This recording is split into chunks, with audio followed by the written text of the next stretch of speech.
안녕하세요. 올 가을쯤 결혼을 앞두고 있던 30대 초반의 여자입니다. 남자친구가 백마탄 왕자는 아니지만 그래도 제 운명의 상대라고 믿었고 앞으로 행복하게 오래오래 같이 살 일만 남았다고 생각했어요. 하지만 역시 결혼은 둘만 좋아서 될 일은 아닌가 봅니다. 저와 남자친구는 친구의 소개팅으로 만났습니다. 처음부터 결혼을 목적으로 두고 만난 건 아니고 잘 되면 사귀는 거고 안 되면 친구 정도로 남으면 되지 않겠냐는 주선자의 말처럼 가벼운 마음으로 만난 사이예요. 저는 지방 국립대에서 공대를 졸업했고 남자친구는 서울에 있는 중위권 대학을 나왔습니다. 현재 저는 대기업 중 한 곳에서 일하고 있고 남자친구도 중견기업에서 근무하고 있어요. 대학이나 직장이 남녀 사이에 무조건적으로 중요한 것은 아니지만 저는 적어도 제가 남자친구한테 꿀린다고 생각한 적은 없어요. 실제로 그렇기도 하고요. 아무튼 그렇게 서로의 조건을 어느 정도 아는 상태에서 만났기 때문에 오히려 처음 만난 자리임에도 불구하고 그다지 불편하지 않았습니다. 무엇보다 서로 대화가 잘 통했어요. 살짝 쑥스러워하면서도 저를 재밌게 해주고 싶어하는 남자친구의 모습에서 저는 호감을 느꼈고요. 그 이후로 몇 번 더 연락을 주고받고 만나면서 사귀게 되었어요. 남자친구와 2년 정도 교제를 하면서도 결혼에 대해선 진지하게 생각해 본 적은 없었습니다. 일에 대한 욕심도 있었고 아직 제 나이가 그렇게 많다는 생각도 안 들었거든요. 반면에 저보다 3살 많았던 남자친구는 생각이 달랐던 것 같습니다. 사실 사귄 지 1년 반 정도 지나면서부터는 계속해서 결혼에 대한 이야기를 은근슬쩍 먼저 꺼내왔거든요. 사귄 지 2년이 넘어가면서 남자친구가 슬슬 조바심이 나는 눈치였어요.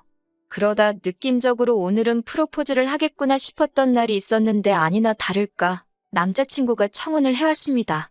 당혹스러운 마음도 약간은 있었지만 결국엔 예스를 외쳤고요. 결혼을 약속한 이후로 여러 가지 해야 할 일들이 많이 생기더라고요. 일단은 사귀는 동안 남자친구의 가족을 한 번도 만난 적이 없었기에 인사를 드리러 가게 되었습니다. 남자친구는 서울 토박이라서 인사를 드리러 가는 길이 어렵지는 않았어요. 문제는 여기서부터 조금씩 남자친구 이야기와는 다른 사실들을 알게 되었습니다. 남자친구의 부모님은 저희 부모님보다 연세가 많으셨기에 은퇴를 하셨다고 했을 때 당연히 그러실 수도 있지라고 생각했어요. 하지만 아버님의 말씀을 들어보니 사회초년생 시절 은행을 한 반년 정도 다니신 걸 제외하고는 제대로 된 직장 생활을 하신 적이 없으셨습니다. 인력사무소 등을 통해 막노동을 하시거나 이삿짐을 나르시는 정도라고 할까요? 직업에 귀천이 없다지만 그래도 어느 한 곳에 진득하게 있지 못하셨다는 점이 마음에 걸렸습니다. 게다가 당신 말씀으로는 인간관계가 좋아서 주변에 사람이 끊이지 않았다고 하시는데 어머님의 말씀을 들어보니 그것도 아니더라고요. 아버님은 술을 좋아하시고 사람들과 어울리기를 좋아하셔서 그나마 얼마 되지 않는 돈도 벌기만 하면 형님 마우하는 분들과 술판에 다 써버리기 일쑤셨답니다. 어쩔 수 없이 남자친구 어머님께서 식당에서 설거지하고 마트 계산원으로 일하시며 생계를 꾸려나가셨다고요. 이 이야기를 어머님 당신은 하소연을 하기 위해 꺼내신 듯 했지만 저로 하여금 더욱더 아버님에 대해 안 좋은 생각을 갖게 했습니다. 그나마 다행인 건 어머님의 지독한 생활력 덕분에 지금 살고 계신 아파트와 또 다른 지역에 아파트 하나가 더 있다면서 저와 남자친구가 결혼하게 되면 그 하나를 저희 살라고 주실 거라 하시더군요. 제가 속물이라고 보일 수도 있겠지만 솔직한 심정으로 제가 결혼해서 남자친구 부모님과 같이 살 건 아니잖아요. 그러니 남자친구 부모님의 이런 과거 정도는 괜찮다고 납득하고 이해하려고 노력했습니다. 하지만 추가로 남자친구 부모님은 성격도 보통이 아니셨습니다. 아버님은 솔직히 독불장군이라는 단어가 딱 어울릴 만큼 당신밖에 모르시는 분이셨어요. 남자친구든 어머님이든 어떤 말이나 행동을 했는데 아버님 맘에 안 들면 불호령이 떨어졌습니다. 너무 사소한 일이라서 왜 저런 일로 화를 내시는지 옆에서도 이해가 안 될 정도로요. 가시방석에 앉은 기분이라서 한시라도 빨리 집에 가고 싶은 심정이었네요. 특히 말끝마다 당신이 살면 얼마나 살겠냐며 모르는 사람이 들으면 한 80도 넘은 노인이 할 법한 이야기를 하셨습니다. 참고로 남자친구 아버지는 이제 막 환갑을 넘기신 나이고요. 언젠가 한번 남자친구가 담배 필 거 다 피고 술 마실 거 다 마시면서 건강 걱정하는 거 보면 자기 아버지지만 한심하고 화가 난다길래 제가 한 소리 했거든요. 그래도 그렇지 누가 부모님에 대해서 그렇게 이야기를 하냐고요. 그런데 실제로 단 하루지만 옆에서 아버님을 지켜보고 있으니 남자친구가 속 터지려고 한 이유를 알겠더라니까요. 담배도 꼭 집 밖으로 안 나가시고 베란다와 화장실에서 피셨는데 저는 원래 냄새에 예민하고 비위가 약하거든요. 속에서 구역질이 올라오는데 참느라 정말 고생했습니다. 점심 식사를 하는데도 반주치곤 상당히 많은 양인 소주 한 병을 다 드시길래 과음하시는 거 아니냐고 조심히 여쭙습니다. 그러자 못 먹어서 스트레스 받아서 일찍 죽나, 아파서 일찍 죽나 똑같다고 받아치시는 거예요. 그럴 거면 애시당초 어차피 살면 얼마나 살겠냐는 말씀 같은 걸 하지 마시라고 한마디 쏴붙이고 싶었어요. 이렇게 이야기하고 나니까 마치 아버님만 정말 별로고 큰 잘못한 것처럼 들릴 수도 있을 것 같아요. 하지만 어머님도 만만치 않으셨습니다. 아버님 때문에 어머님이 희생을 많이 하시긴 했지만 현모양처라는 단어와는 거리가 아주 멋진 분이셨어요. 드센 성격에 어른께 이렇게 표현해도 될지 모르겠지만 푼수가 따로 없으시더라고요.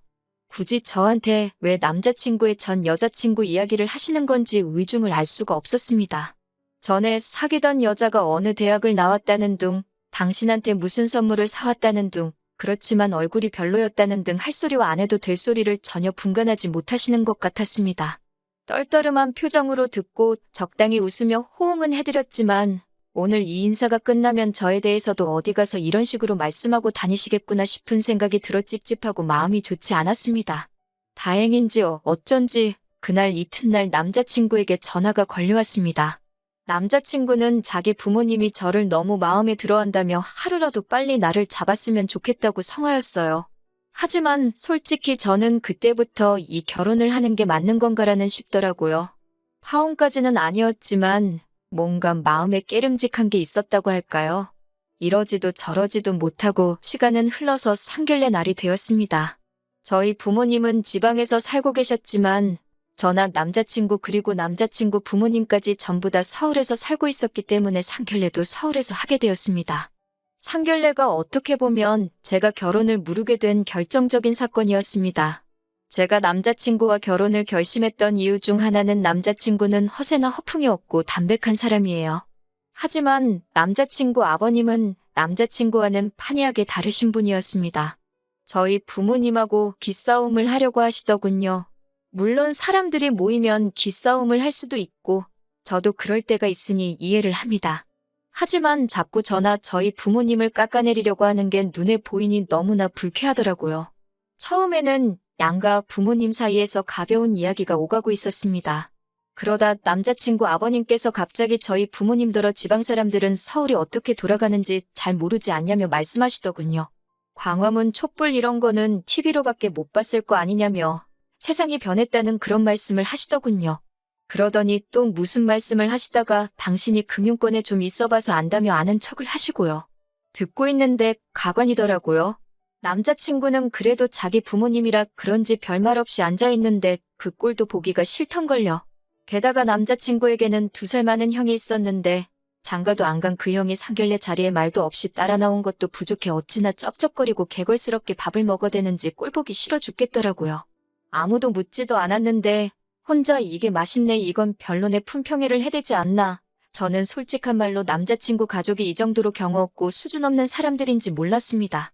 어머님은 기껏해서 찾은 대화 주제라는 게 저희 어머니께 연예인 누구누구 좋아하냐고 어깨가 딱 벌어진 게 한번 기대봤으면 소원이 없겠다며 호호 웃으시는데 그게 상견례에서 사돈에게 할 대화인가 싶더군요. 이 무렵에는 파혼은 둘째치고 이런 자리에 저희 부모님을 모신 것 자체가 죄송스럽고 부끄럽기까지 했습니다. 그래도 저희 부모님은 어찌됐건 딸이 결혼하겠다는 사람이고 그 사람의 가족이라 그런지 최대한 예의 있게 대하시려는 모습이었습니다. 보다 못한 저희 어머니께서 집은 어떻게 할 건지 이야기를 꺼내셨어요. 사실 남자친구와 저 둘 다 직장 생활을 한 기간이 있었기 때문에 돈은 어느 정도 있는 상황이었습니다. 둘이 대출 좀 받고 하면 서울에 둘이 살 보금자리 하나 정도는 마련할 수 있을 정도였어요. 그런데 남자친구 어머니께서 지난번에 말씀하셨던 아파트 이야기를 다시 꺼내시더라고요. 저도 사람이니까 당시에 아파트 주신다고 말씀하셨을 때 혹하긴 했지만 동시에 큰 기대는 안 하고 있었거든요. 하지만 이야기를 잘 들어보니까 어머님 말씀이 아파트를 주긴 줄 건데 증여세가 있다고 하시더군요. 그러면서 저희 부모님께 그 증여세를 대신 내달라고 하셨습니다. 증여세만 내면 10억짜리 아파트가 저희 몫이니 손해는 아닐 거라고요. 저희 어머니가 듣고 잠시 생각을 하시더니 그러면 명의는 공동으로 해주실 거냐고 물어보셨어요. 시어머니께서는 겨우 증여세만 내는 건데 공동 명의는 욕심이 과하지 않냐고 그러셨고요. 저희 어머니도 그럼 증여세고 뭐고 복잡하게 만들 것 없이 저희 둘이 알아서 집 문제는 해결하게 두자고 하셨습니다. 저도 솔직히 증여세를 대신 내주는 건 내키지 않더라고요. 대충 계산해보니까 증여세의 혼수에 이것저것 하면 거짓 못해도 2억은 훌쩍 넘을 것 같더라고요. 사람 일이라는 게 당장 내일이라도 무슨 일이 생길지 모르잖아요. 아파트가 탐이 난 것도 아니었어요. 말했다시피 이미 저희가 모아놓은 돈으로 신혼집을 구할 수 있는 상황이었으니까요. 그깟 공동명의 안 해줘도 그만이고 솔직히 어머님 소유의 아파트에 대해 제가 기여한 바가 전혀 없으니 명의를 그렇게 하는 게 당연하다고도 생각했고요. 하지만 차라리 지분 설정을 한다면 모를까 세금을 저희 부모님께서 대신 내달라는 말 또한 무슨 생각으로 꺼낸 말씀인지 솔직히 이해도 가지 않았습니다. 그러자 이번엔 남자친구 아버지께서 나서서는 어떻게 그렇게 계산이 느리시냐면서 누가 봐도 이건 남는 장사인데 왜 줘도 못 먹냐는 식으로 말씀을 하시더군요. 단어 선택도 어찌나 저렴하신지 저도 이 무렵부턴 불편한 기색을 숨기기 어려웠습니다. 그 와중에 남자친구의 형까지 나서서는 그까지 세금 몇 푼 내는 게 아까워서 그러냐며 저에게 묻더라고요. 이 말을 듣고 저도 너무 화가 나서 제가 내야 될 세금이면 당연히 내겠지만 이건 엄연히 그쪽 재산에 부과되는 세금인데 그걸 대신 내달라고 하는 게 이상하다고 세금 몇 푼 내는 게 아까워서 그러냐고 말 그대로 돌려줬습니다. 그러자 남자친구 형은 윗사람이 될 사람한테 말버릇이 그게 뭐냐며 저에게 훈계 아닌 훈계를 하더군요. 저도 아직 결혼식을 한 것도 아닌데 저한테나 저희 부모님한테 말 함부로 하지 말라고 다시 받아쳤고요. 그제서야 양가 부모님도 분위기가 심상치 않음을 느끼시곤 둘 다 그만하라며 저와 남자친구 형을 말렸습니다. 그리고 이 순간 저는 다시 한번 남자친구에게 실망을 하고 말았어요. 남자친구는 이 모든 상황에서 말 한마디 똑바로 하지 못하고 눈치만 살피기 급급하더군요. 아슬아슬하게 상견례 자리는 끝나지 않았고 상황의 심각성을 눈치챈 듯한 남자친구가 그냥 저희 둘이 알아서 할 테니까 어른들께서는 집 문제로 너무 골치 아파하지 마시라 한마디 하더군요. 그런데 남자친구 아버님께서 기껏 하신다는 말이 솔직히 당신네가 너무 손해랍니다. 당신 아들은 서울에서 이름난 대학을 나왔지만 저는 지방대 출신이지 않냐면서 이렇게 한쪽으로 기우는 결혼을 해도 되는지 모르겠다고요. 이 이야기가 끝나기 무섭게 저희 아버지도 더는 못 들어주겠다 싶으셨는지 말씀을 하실 때 생각을 좀 하시라고 큰 소리를 내셨습니다. 저희 둘 다 이제 어엿한 사회인인데 앞으로 전망을 봐야지 몇 년 전에 졸업한 학교를 비교하는 게 무슨 의미가 있냐고요. 당장 받는 연봉만 해도 제가 훨씬 더 많이 받고 있고 결혼자금으로 모아놓은 돈마저도 제가 훨씬 많았기도 했고요. 온 가족이 들러붙어서 말도 안 되는 걸로 입씨름을 하고 있는 모습을 보자니 이게 다 사람 잘못 보고 결혼을 결심했던 제 탓인 것 같고 부모님께 죄송스럽고 한시라도 이 자리를 벗어나고 싶은 마음뿐이었습니다. 결국 저는 자리를 박차고 일어나 이 결혼은 안 하는 걸로 하겠다고 소리치다시피 말하곤 부모님께 가자고 했어요. 그러자 남자친구가 갑자기 왜 그러냐면서 그래도 이건 경우가 아니지 않냐고 제 손목을 잡아채더라고요. 그러자 저희 아버지께서 싫다는데 왜 붙잡냐며 놔주라고 호통을 치셨습니다. 당장이라도 남자친구를 한 대 때리실 기세였어요.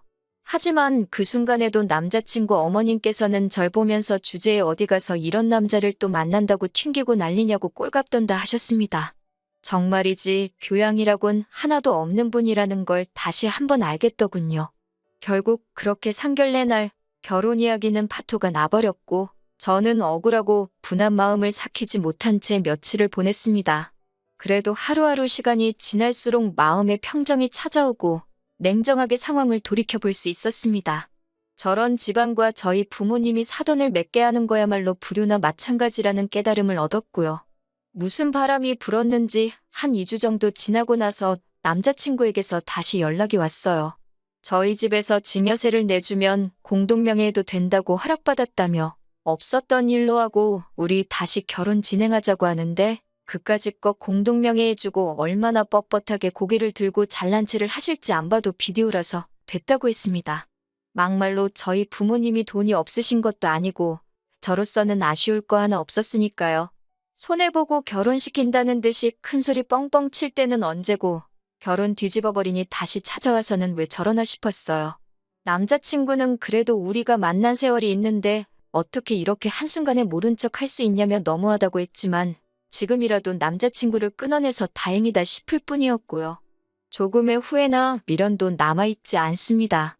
당분간은 별로 연애도 결혼도 생각이 없고 자기 관리나 열심히 하면서 살아보려고요. 그러다 또 기회가 되면 혹시 아나요. 똥차를 보내버렸으니 이번만큼은 정말 백마가 아니라 벤츠를 탄 왕자님이 나타나 줄지도요.